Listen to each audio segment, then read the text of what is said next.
Projection of one vector on another vector. तो इसमें हम एक वेक्टर का प्रोजेक्शन लेंगे दूसरे वेक्टर के ऊपर। तो सबसे पहली बात तो ये कि व्हाट इज प्रोजेक्शन। प्रोजेक्शन मतलब कंपोनेंट। आपने किसी वेक्टर का कंपोनेंट खींचा था ना, जैसे मान लीजिए ये है एक्स एक्सिस और ये वाई एक्सिस और ये है वेक्टर ए, और ये वेक्टर ए जो है एक्स एक्सिस के साथ थीटा एंगल बना रहा है। तो यदि हम बात करें इस वेक्टर ए की कंपोनेंट की, इस वेक्टर ए का कंपोनेंट ऑन एक्स एक्सिस, तो कितना होगा? वो होगा ए cos थीटा, क्योंकि मैंने आपको बताया था कि वेक्टर जिस भी एक्सिस के साथ थीटा एंगल बनाती है ना, उस एक्सिस पर उस वेक्टर का cos कंपोनेंट होता है। तो इस वेक्टर ए का कंपोनेंट ऑन एक्स एक्सिस कितना होगा? तो एक cos थीटा होगा। तो प्रोजेक्शन मतलब भी होता है क्या? कंपोनेंट ही होता है, ठीक है ना। जैसे मान लीजिए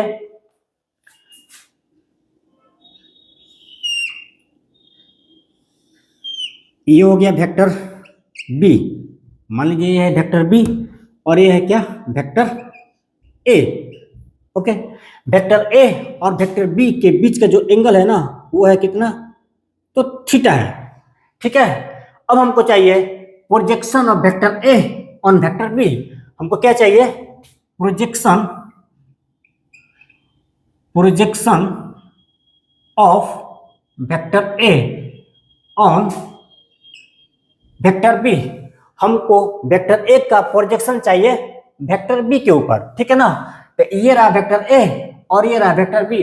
और आप जानते हैं कि प्रोजेक्शन मतलब होता है कंपोनेंट, मतलब हमको इस वेक्टर ए का कंपोनेंट लेना है अलोंग वेक्टर बी। तो वेक्टर ए बी के साथ कितना एंगल बना रहा है? तो थीटा एंगल बना रहा है। तो इस वेक्टर ए का कंपोनेंट बी के ऊपर कितना होगा? तो ए cos थीटा होगा। कितना होगा? ए cos थीटा होगा ना। इस वेक्टर ए का कंपोनेंट वेक्टर बी के ऊपर कितना होगा? तो ए cos थीटा होगा। क्यों? क्योंकि जो वेक्टर ए है ना, वो वेक्टर बी के साथ थीटा एंगल बना रहा है। तो वेक्टर ए का कंपोनेंट ऑन वेक्टर बी कितना होगा? तो ए cos थीटा होगा। और इस कंपोनेंट क्यों हुई हम बोलते हैं प्रोजेक्शन। तो projection of vector A on vector B, तो क्या होगा? वो होगा ए cos थीटा, ठीक है ना। और ये रिप्रेजेंट करता है मैग्नीट्यूड को। क्या रिप्रेजेंट करता है? मैग्नीट्यूड को रिप्रेजेंट करता है। तो ये जो प्रोजेक्शन ऑफ वेक्टर ए है ऑन वेक्टर बी, एक cos थीटा, ये मैग्नीट्यूड को रिप्रेजेंट कर रहा है, ठीक है ना। और आप जानते हैं कि वेक्टर के पास मैग्नीट्यूड और डायरेक्शन दोनों होती है। तो यदि बात करें हम इसकी डायरेक्शन की ना, projection of vector A on vector B, तो उसकी डायरेक्शन क्या होगी? उनकी डायरेक्शन क्या होगी? तो उनकी डायरेक्शन वही होगी जो वेक्टर बी की डायरेक्शन होगी। क्यों? क्योंकि हमने वेक्टर ए का प्रोजेक्शन वेक्टर बी के ऊपर ही लिया है ना, वेक्टर ए का कंपोनेंट वेक्टर बी के ऊपर ही लिया है, तो उसका डायरेक्शन वही होगा जो वेक्टर बी का डायरेक्शन होगा ना। तो यदि हम बात करें इसका मैग्नीट्यूड के साथ साथ डायरेक्शन की, तो कितने हो जाएगी? वो हो जाएगी A cos theta into B cap. तो ये बी कैप क्या? बी कैप इसलिए कि किसी भी वेक्टर का यूनिट वेक्टर उसके डायरेक्शन को रिप्रेजेंट करता है। यूनिट वेक्टर के पास केवल एंड केवल एक ही काम है, वो डायरेक्शन को रिप्रेजेंट करते हैं। इनका मैग्नीट्यूड फिक्स होती है, किसी भी यूनिट वेक्टर का मैग्नीट्यूड तो फिक्स होती है, वो कितना होती है? और वो 1 होती है। तो यूनिट वेक्टर केवल एंड केवल डायरेक्शन को रिप्रेजेंट करता है। तो ये जो बी कैप है, ये किसका यूनिट वेक्टर है? वो वेक्टर बी का यूनिट वेक्टर है। तो ये बी कैप किसका डायरेक्शन बताएगा? तो वेक्टर बी का डायरेक्शन बताएगा। और हमको वेक्टर बी का ही डायरेक्शन चाहिए था ना, क्योंकि ये जो वेक्टर ए का प्रोजेक्शन है ऑन वेक्टर बी, उसका डायरेक्शन वही होगा जो वेक्टर बी का डायरेक्शन होगा, क्योंकि हमने इसी के ऊपर वेक्टर बी के ऊपर ही इसका प्रोजेक्शन लिया हुआ है वेक्टर ए का। तो वेक्टर ए के प्रोजेक्शन का डायरेक्शन वही होगा जो वेक्टर बी का डायरेक्शन होगा ना। और वेक्टर बी के डायरेक्शन को कौन रिप्रेजेंट करेगा? तो बी कैप रिप्रेजेंट करेगा।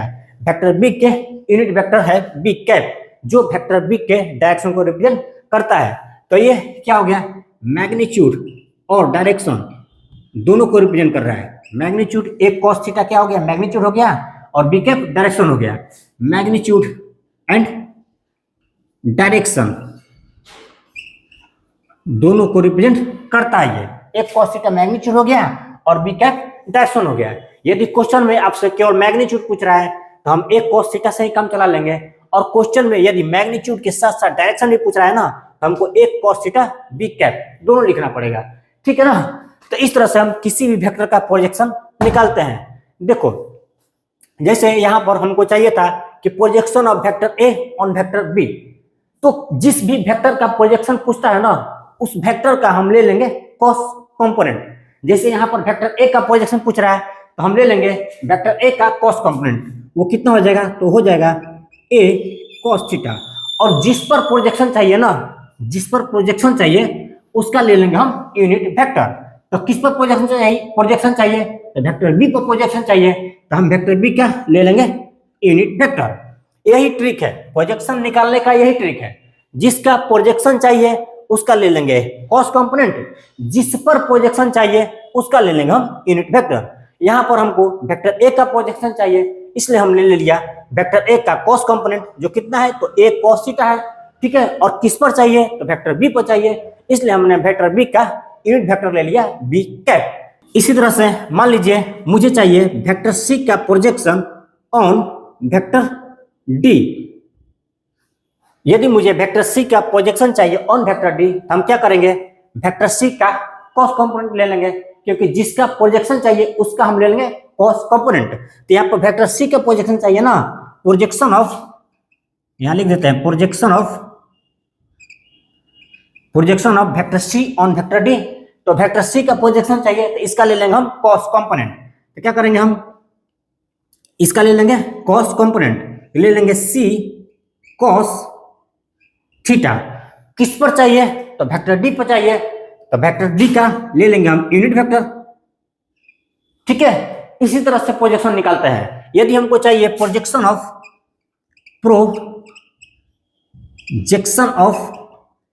Vector X on vector Y, ठीक है। तो किसका प्रोजेक्शन चाहिए, तो वेक्टर एक्स का चाहिए, तो एक्स का ले लेंगे cos कंपोनेंट। एक्स का cos कंपोनेंट क्या होगा, तो एक्स cos थीटा होगा ना। और किस पर चाहिए, तो वेक्टर वाई पर चाहिए, तो वेक्टर वाई का ले लेंगे हम यहाँ per unit vector, vector Y का ले लेंगे हम यूनिट वेक्टर। तो इसी तरह से हम किसी भी वेक्टर का प्रोजेक्शन ड्रॉ करते हैं। तो हमने देखा projection of vector A on vector B, एक वेक्टर का प्रोजेक्शन किसी दूसरे वेक्टर के ऊपर। तो जैसे हमने देखा था ना कि projection of vector A on vector B, तो हमने बताया था ना कि जिसका प्रोजेक्शन चाहिए उसका cos कंपोनेंट। तो हमको वेक्टर ए का प्रोजेक्शन चाहिए तो इसका ले लेंगे हम cos कंपोनेंट, हम ले लेंगे a cos थीटा, ठीक है, a cos थीटा, ओके। किस पर चाहिए, तो वेक्टर बी पर चाहिए, तो हम वेक्टर बी का ले लेंगे यूनिट वेक्टर, ले लिए बी कैप, हो गया ना। अब देखो हम जानते हैं, यहां पर लिखते हैं कि vector A dot vector B बराबर कितना होता है वो a b cos थीटा। हम जानते हैं कि vector A dot vector B बराबर होता है a b cos थीटा। यहां से हम लिख सकते हैं a cos थीटा बराबर लिख सकते हैं vector a dot vector B upon mod of vector B.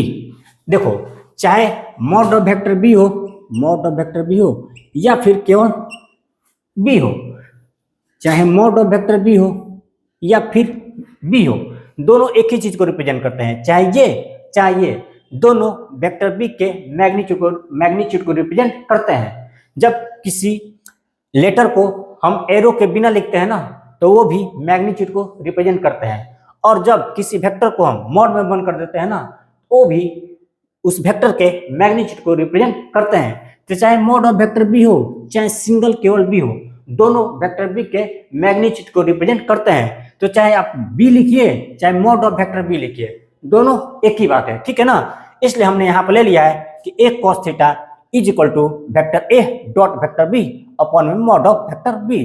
हमने एक cos थीटा को एक तरफ रख लिया और b को इधर भेज दिया, ठीक है ना। तो अब देखो हम एक cos थीटा की जगह पर क्या लिख सकते हैं, तो हम लिख सकते हैं vector a dot vector b लिख सकता है ना। एक cos थीटा की जगह पर क्या लिख सकता है, vector a dot vector b upon mod of vector b, upon mod of vector b लिख सकते हैं, ब्रैकेट बंद।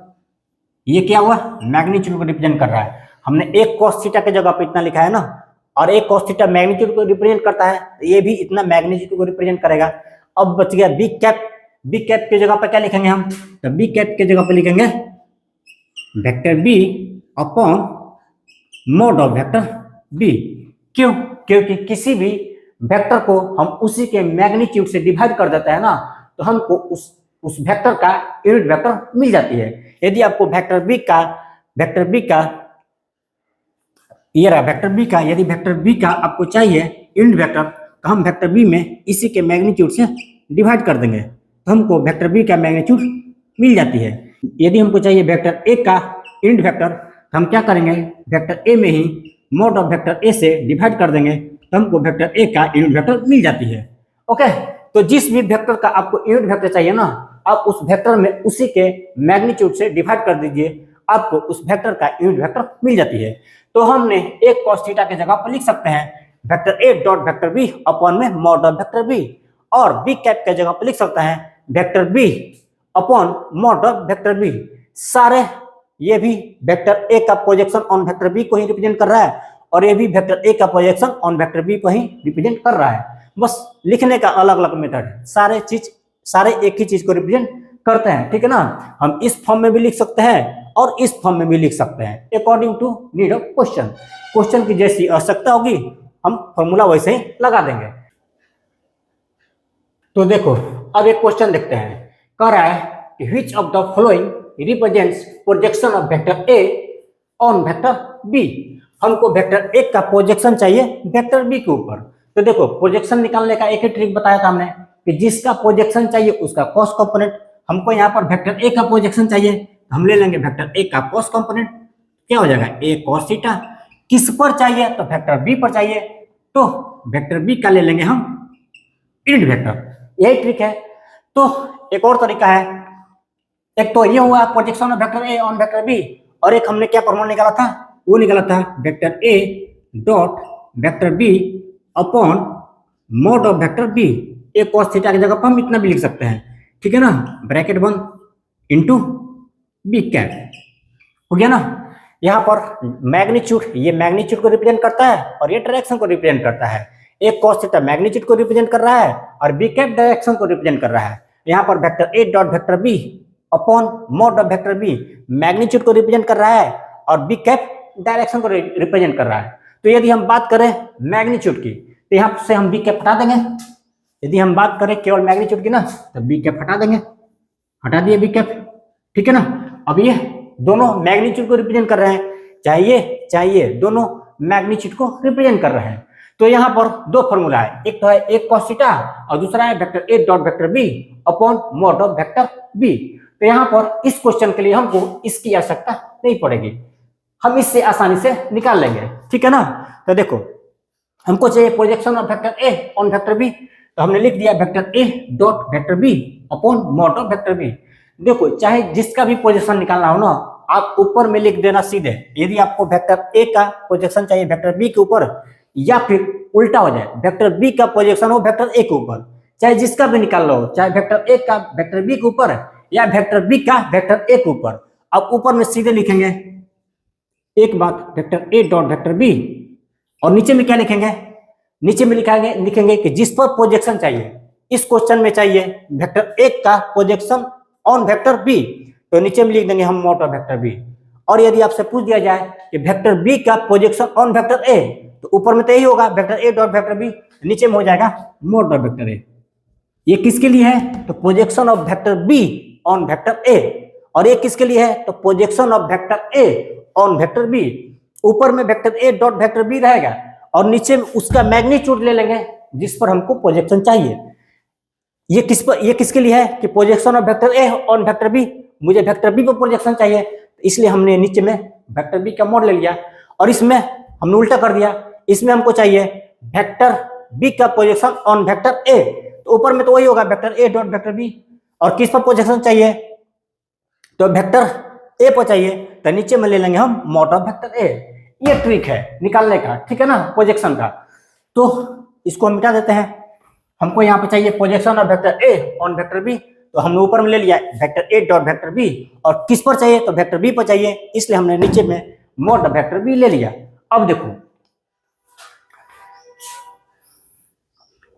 इसको देखो, ये जो है ना, ये क्या है, ऊपर में वेक्टर बी है, नीचे में मॉड ऑफ वेक्टर बी है, तो हम इसको ऐसे भी लिख सकते हैं ना, vector A dot vector B upon mod of vector B. हम इस चीज को ऐसे भी लिख सकते हैं ना, लिख सकते हैं, ठीक है। ओके, यहां से लिखेंगे हम वेक्टर ए डॉट, देखो ये रहा वेक्टर बी और ये रहा मॉड ऑफ वेक्टर बी। और आप जानते हैं कि किसी भी वेक्टर को यदि हम उसी के मैग्नीट्यूड से डिवाइड कर देंगे ना, तो हमको उस वेक्टर का यूनिट वेक्टर मिल जाती है। तो हमको vector B upon mod of vector B के जगह पर क्या लिख सकते हैं, तो बी कैप लिख सकते हैं, लिख सकते हैं ना। क्यों? क्योंकि किसी भी वेक्टर को यदि हम उसी के मैग्नीट्यूड से डिवाइड कर देंगे ना, तो हमको उस वेक्टर का यूनिट वेक्टर मिल जाती है। तो यहाँ से हमको मिल गई vector A dot B cap. अब देखो ऑप्शन में कौन कहाँ पर है vector A dot vector B cap, देखो ये है vector A dot vector B cap, यही होगा सही आंसर, ठीक है ना। तो नेक्स्ट क्वेश्चन देखते हैं। ये बोल रहा है कि if vector A is equal to I cap minus J cap and vector B is equal to I cap plus J cap, then find the projection of vector A on vector B. Okay, तो देखो यहाँ पर हमको vector A का projection चाहिए vector B पर। तो हमने बताया है तुमको कि चाहे वेक्टर ए का प्रोजेक्शन वेक्टर बी पर चाहिए या फिर वेक्टर बी का प्रोजेक्शन वेक्टर ए पर चाहिए, चाहे जिसका भी प्रोजेक्शन चाहिए, ऊपर में सीधे लिखेंगे हम क्या कि vector A dot vector B, ऊपर में सीधे लिखेंगे हम vector A dot vector B, और नीचे में क्या लिखेंगे, नीचे में लिखेंगे कि जिस पर चाहिए उसका मैग्नीट्यूड। यहाँ पर इस क्वेश्चन में किस पर चाहिए तो वेक्टर बी पर चाहिए, उसका मॉड ले लेंगे, वेक्टर बी का मॉड ले लेंगे, ठीक है ना। यदि हमको वेक्टर ए पर चाहिए होता ना, तो हम नीचे में लेते हैं वेक्टर ए का मॉड, ऊपर में वही रहेगा vector A dot vector B, ठीक है। नीचे में वाला चेंज हो जाएगा। यदि आपको वेक्टर बी पर प्रोजेक्शन चाहिए ना, तो नीचे में लेंगे मॉड ऑफ वेक्टर बी। यदि हमसे वेक्टर ए पर प्रोजेक्शन पूछता ना, तो हम नीचे में लेते हैं मॉड ऑफ वेक्टर ए। लेकिन हमको इस क्वेश्चन में चाहिए वेक्टर बी पर प्रोजेक्शन चाहिए, वेक्टर ए का प्रोजेक्शन ऑन वेक्टर बी पर चाहिए, तो हम नीचे में क्या ले लेंगे मॉड ऑफ वेक्टर बी, ठीक है। चलो अब वैल्यू पुट करते हैं। वेक्टर ए का बराबर कितना लिखा हुआ है, वो लिखा हुआ है आई cap minus J cap, bracket बंद, डॉट वेक्टर बी बराबर कितना है, तो आई कैप प्लस जे कैप है, ब्रैकेट बंद, अपॉन में क्या है, अपॉन में मॉड ऑफ वेक्टर बी है, तो वेक्टर बी का मैग्नीट्यूड ले लेंगे। आप जानते हैं वेक्टर बी का मैग्नीट्यूड क्या होगा, वो होगा अंडर रूट आई का कोफिशिएंट के स्क्वायर, आई का कोफिशिएंट कितना है तो 1 है, तो 1 का स्क्वायर प्लस जे का कोफिशिएंट के स्क्वायर, वो भी कितना है 1 है, तो 1 का स्क्वायर। ये क्या हो गया वेक्टर बी का मैग्नीट्यूड। आप फर्दर सॉल्व करेंगे ना, तो देखो वेक्टर आई कैप का मल्टीप्लिकेशन करेंगे इन दोनों के साथ ना, तो आई कैप पहले आई को मल्टीप्लाई करेंगे आई कैप के साथ, ये कितना हो जाएगा आई कैप डॉट आई कैप, फिर आई को मल्टीप्लाई करेंगे जे कैप के साथ, और साइन क्या हो जाएगा प्लस हो जाएगा, तो लिखेंगे I cap dot J cap. Okay, फिर एक बार जे कैप को इन दोनों से मल्टीप्लाई करेंगे, तो साइन क्या हो जाएगा, देखो ये माइनस और ये प्लस दोनों मिलकर क्या हो जाएंगे माइनस हो जाएंगे ना, माइनस जे कैप इंटू आई कैप। ओके, फिर एक बार जे कैप को जे कैप के साथ, ये देखो ये है साइन माइनस का और ये साइन प्लस का, और माइनस प्लस कितना हो जाएगा तो माइनस हो जाएंगे, तो minus J cap dot J cap, जे कैप डॉट जे कैप, ठीक है। अपॉन में ये कितना हो जाएगा, इसको आप सोल्व करेंगे ना तो अंडर रूट 2 आ जाएगा। ओके, अब देखो आई कैप इंटू आई कैप क्या हो जाएगा, ये आई कैप का में आई कैप क्योंकि यूनिट वेक्टर है ना, इसलिए आई कैप का मैग्नीट्यूड 1 होगा। तो यहाँ पर हो जाएगा 1 इंटू 1 आई कैप इंटू आई कैप, तो 1 इंटू 1 प्लस, और ऐसे भी आप जानते हो ना आई कैप इंटू आई कैप क्या होता है, 1 होता है। सेम में डॉट प्रोडक्ट में सेम का मल्टीप्लीकेशन 1 होता है और डिफरेंट का मल्टीप्लीकेशन 0 होता है। तो ये सेम है तो इनका मल्टीप्लीकेशन कितना हो जाएगा, 1 हो जाएगा। और ये डिफरेंट है, ये डिफरेंट है तो इनका मल्टीप्लीकेशन क्या हो जाएगा, 0 हो जाएगा। ये भी डिफरेंट है तो इनका मल्टीप्लीकेशन 0 हो जाएगा ना। और ये सेम है, डॉट प्रोडक्ट में सेम हो तो उनके लिए होता है 1 और यदि डिफरेंट हो तो उनके लिए होता है 0। तो ये आई कैप इंटू आई कैप सेम है तो इनके लिए हो जाएगा 1, और आई कैप जे कैप डिफरेंट है तो इनके लिए 0, और जे कैप और आई कैप डिफरेंट है तो इनके लिए भी 0 हो जाएगा। और यहाँ पर जे कैप सेम है तो इनके लिए 1 हो जाएगा। साइन को आप उसी लगा देंगे, प्लस माइनस साइन उसी लगा देंगे, ठीक है ना। अपॉन में √2 यहाँ से मिल जाएगी। ऊपर में क्या मिल जाएगी, देखो ये है 1 और ये है -1, 0 तो खत्म हो जाएंगे। ये है 1 और ये है -1, 1 -1 अपॉन में √2, यहाँ से मिल जाएगी 0 अपॉन में √2। आंसर क्या मिल जाएगा यहाँ पर, 0 हो जाएगा ना। तो यदि हम बात करें projection of vector A on vector B तो कितना है, तो 0 है। तो यह है projection of one vector on another vector. Wish you all the best.